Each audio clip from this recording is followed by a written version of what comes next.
So in this video, we're just going to focus on this sort of bottom section of these notes, looking at the four quadrants represented on the sine graph and on the cosine graph. So if we remind ourselves what the sine graph represents, the sine graph just represents, or what it does is it maps particular rotations to particular y coordinates of the unit circle. So if I rotate some angle in standard position theta, as I rotate around that one, here I've done one full rotation, as I rotate around that one full rotation on the unit circle, we can see that the terminal arm, as I rotate, that terminal arm is going to sweep around that unit circle, and we're going to get different x and y coordinates as we sweep this terminal arm around this unit circle for an increasing angle in standard position, right? So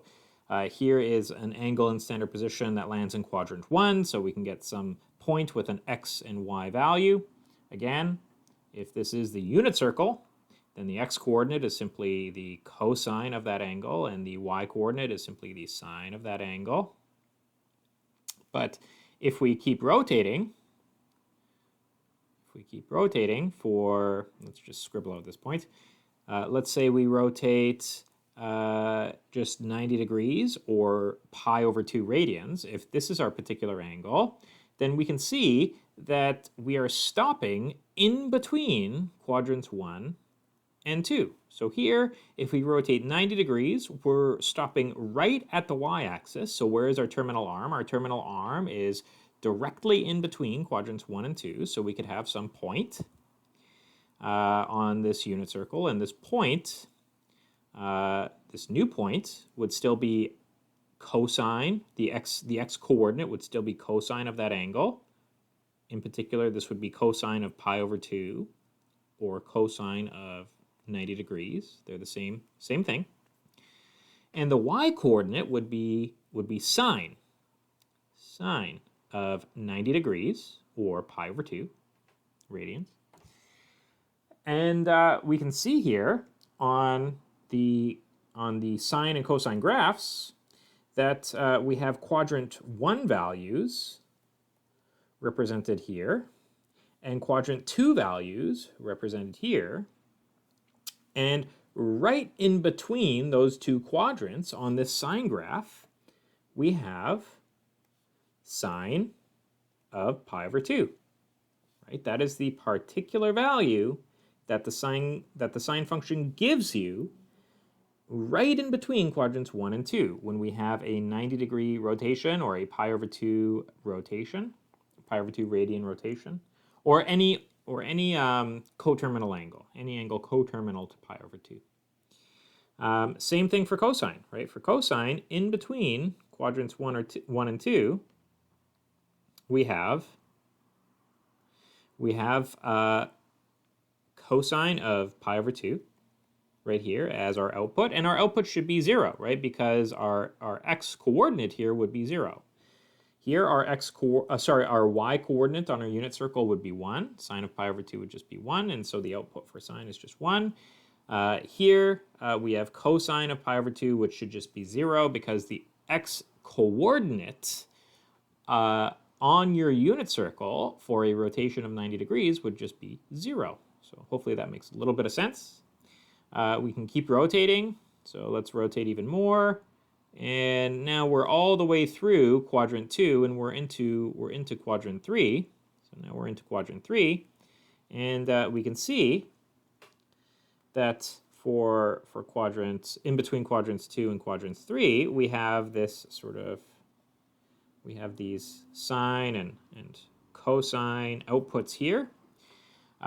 We can think about what they would be.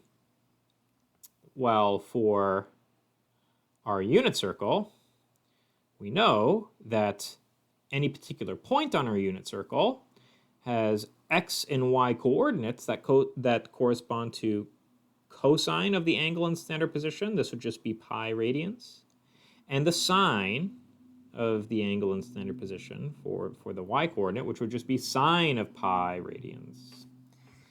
So what is cosine of pi radians? Well, it would just be whatever the x value is here, and if this is the unit circle, then the x value would just be also equal to the radius. We can see here that it's in the negative x direction, so it should be 1, but negative, and we get that value here.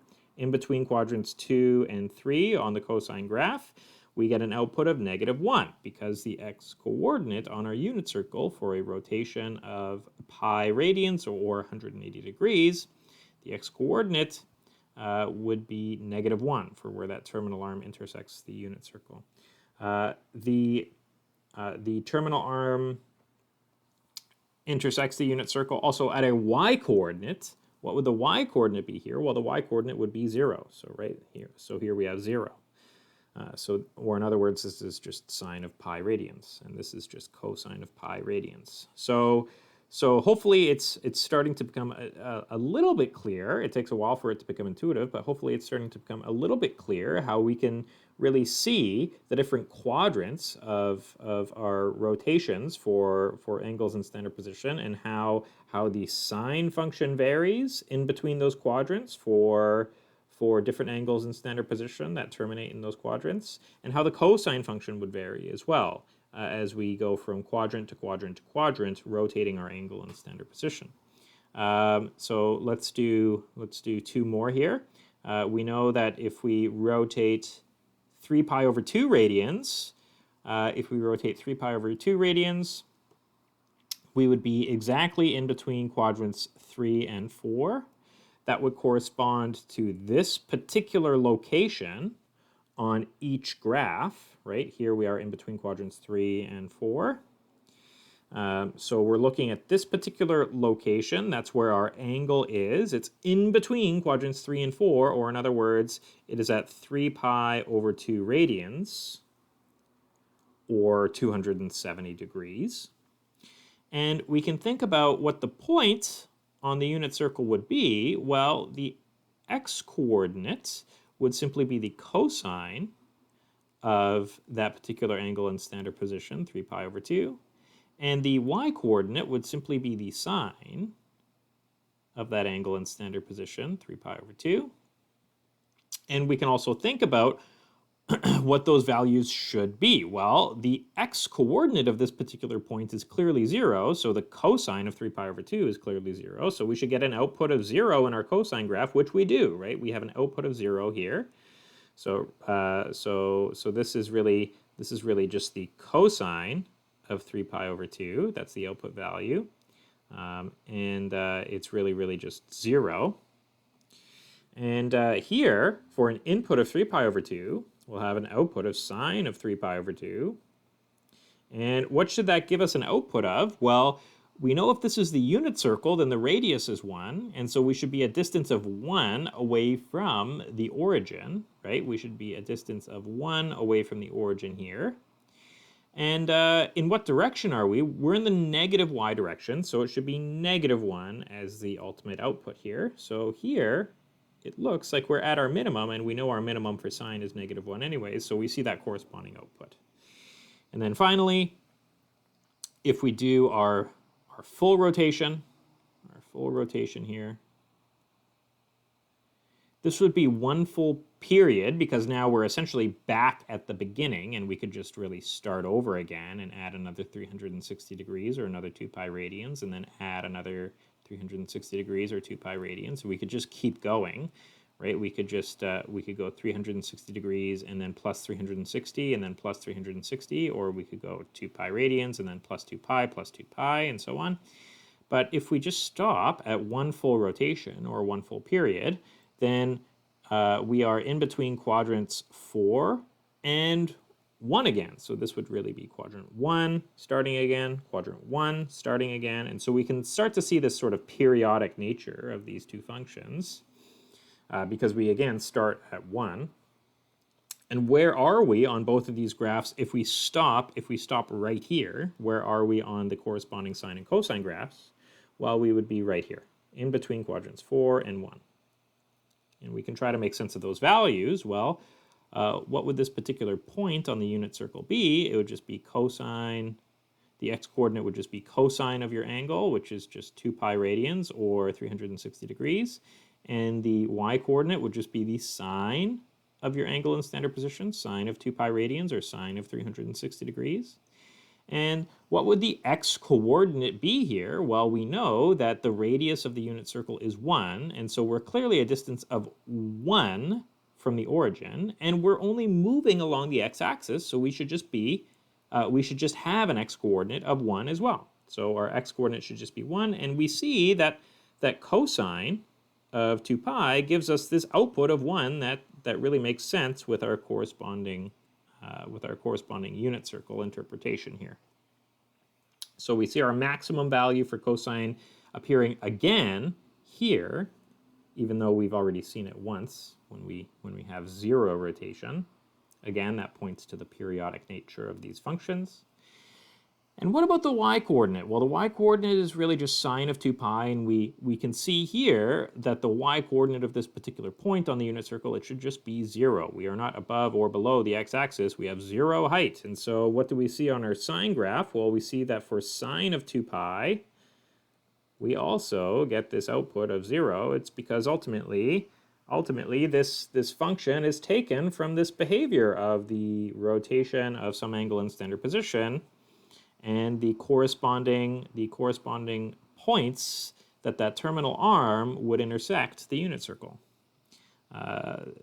Specifically for the y graph, we're interested in the y coordinates of those points, and specifically for the cosine graph, we are interested in the x coordinates of those points on the unit circle as our terminal arm sweeps through this unit circle as we increase our angle in standard position. So sorry, I'm talking fast.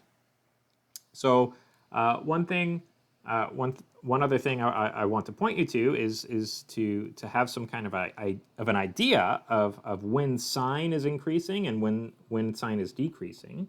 We can see here that in quadrant 1, the sine function is increasing, and so in other words, as we move along, as we increase our inputs, our outputs also increase, in other words. But then you can see in quadrant 2, as we move along and increase our inputs, our outputs are actually getting smaller and smaller and smaller and smaller and smaller and smaller and smaller. So here we can see that sine is decreasing. Sorry for my messy writing. Sine is decreasing. It's not much better. So sine is decreasing here. And we can see here that as we move along and increase our inputs, our outputs are still actually going lower. So sine is still actually decreasing in quadrant 3. And finally, as we move on into quadrant 4, after we hit our minimum, we see that sine is increasing. So as we increase our inputs in quadrant 4, our outputs get less and less negative, or in other words, get larger and larger. So sine is increasing in quadrant 4 as we move along in quadrant 4. And that makes sense because if we look at quadrant 1, where sine is increasing, let's rotate a little bit in quadrant 1. We can see we started at 0, and if we rotate a little bit in quadrant 1, well, the height of this particular point is going to be even larger. If we increase that angle still, we can see that the y-coordinate is going to be even larger. If we increase our angle even further, we can see that our y-coordinate on our unit circle gets even larger. And then if we increase our angle all the way to 90 degrees, we can see that our y-coordinate reaches a maximum value. And that corresponds to these function outputs in quadrant 1, right? As we increase our inputs, or in other words, as we increase our angle in standard position, our outputs get larger. The height of this point on the unit circle, in other words, gets larger until we reach a maximum value of 1 in between quadrants 1 and 2. And then, as we increase our angle in standard position, past quadrants, or past this sort of 90-degree rotation, if we keep increasing, well, we can see that when the corresponding terminal arm intersects the unit circle, the height gets less than 1, and we're now decreasing. We're getting smaller, right? As we rotate even further, right? What would be the terminal arm that corresponds to this rotation? Well, it would intersect the unit circle here, and we can see that this is a smaller height than this height that we had before. So we see that it makes sense that it's decreasing in quadrant 2, and then in quadrant 3. Sorry, in between quadrants 2 and 3, we get this 0 value right here. And then into quadrant 3, we can see that we are still decreasing because now we are getting negative values. I drew a worse circle, but now we're getting negative values, so our function values are decreasing because our heights are getting more and more negative, right? More and more into the negative direction in quadrant 3. So we're still actually decreasing in quadrant 3 because our heights of our points on our unit circle are still decreasing until we get to this sort of minimum value at 3 pi over 2, where we have -1 as our smallest or lowest or most negative possible value. And then we can see as we move on into quadrant 4, our terminal arm starts to get less negative, or in other words, it's starting to increase, right? If something is getting less negative, then it's increasing. We can move even further into quadrant 4. Here we go, a terminal arm that intersects right here. We're even less negative now. We're even less negative. We're getting closer to 0 from the negative, so we're growing. And so that's why in quadrant 4 we get this sort of increasing behavior again for sine. And then you can see sort of corresponding behavior for the cosine graph. I don't want to spend too much time on it because we simply have limited time, but you could see the same sort of behavior occurring for cosine, right? Because for cosine, for 0 degrees of rotation, we are actually at our largest possible x value, because cosine tracks x values, whereas sine tracks y values along the unit circle. And so we start at this maximum value, and then in quadrant 1, we can see that cosine is decreasing. Because we start at our maximum value, we have nowhere to go but down. So if we have this angle in standard position and this particular point on the unit circle, we can see, maybe I'll do this in a different color, we can see that the x value is smaller than 1 here, right? The distance along the x-axis is smaller. And if we rotate again, we can see that where we intersect the terminal arm, the x value is even smaller. The x value is even smaller, right? The x value is just this little chunk now. And then as we rotate even more, the x value for this particular point where the terminal arm intersects the unit circle, it's as small as it can be. It's at 0, right? The x-coordinate is 0 here. And then, so that's why cosine is decreasing. That's why cosine is decreasing in quadrant 1. And then you can see that as we continue rotating, cosine, what the function does, the generalized function, is it tracks the x-coordinates of your points along the unit circle. We can see that our x values are starting to get more and more negative. So this particular x value would be a negative x value. We are in the negative x direction. And if we rotate even more, then we will intersect the unit circle at a position where the distance along the x-axis, it's even larger, right? Even larger in the negative direction, though. So if it's even larger in the negative direction, what we call that is decreasing. Until we get to this minimum value of -1 when we do a full sort of half rotation of pi radians. And then you can see that the cosine graph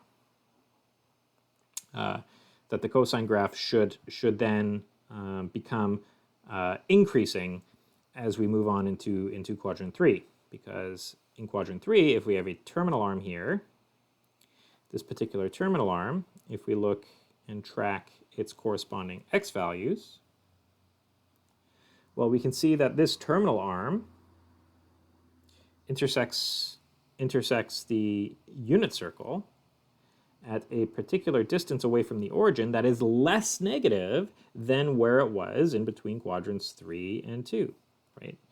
Exactly in between quadrants 3 and 2, we are precisely at -1, but now with this particular rotation, we are less far away from the origin in the negative direction, so we are technically increasing.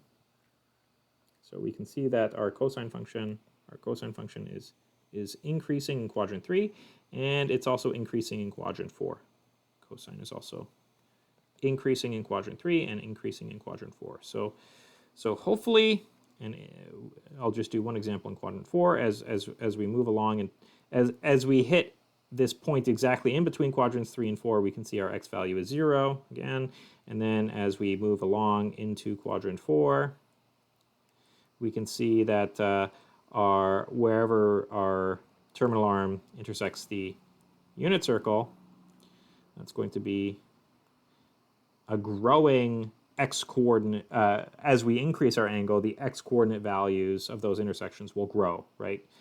Right. If I rotate even further, then I will intersect the unit circle here-ish. It's getting pretty messy. So let's maybe zoom in.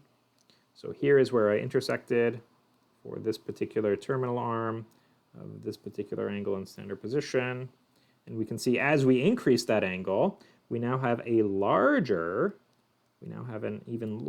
x-coordinate, right? So we're continuing, apologies, it should correspond to, so we have an even larger x-coordinate here. So, until we get to a maximum value. This is really, it started out relatively neat, but it's now kind of a mess. And then eventually, as we increase all the way to one full rotation, we would be then back at our maximum value, our maximum x-coordinate value of 1. And that's where we correspond to this this maximum value, maximum value again, where we hit 2 pi, which represents us returning back to where we started from, right? So here we start at this initial arm, and then we rotate all the way until our terminal arm lies along our initial arm. We're returning back to where we started from, and then we can just start again. We'll start in quadrant 1, eventually we'll rotate all the way through quadrant 1 and go into quadrant 2, and then so on. We'll eventually rotate into quadrant 3. So this was longer than I had planned to do. I got a little bit ahead of myself here, or a little bit carried away, rather. But hopefully this gives you some sort of intuition for why the sine and cosine graphs are increasing and decreasing exactly where they are. So you can cut up one full period. This represents one full period. You can cut up one full period into 4 distinct chunks where you can track where they are increasing and where they are decreasing. And hopefully it makes a little bit more sense now why they increase and decrease where they do. If you can cut them up into 4 chunks, which represent the 4 different quadrants as you rotate your angle in standard position.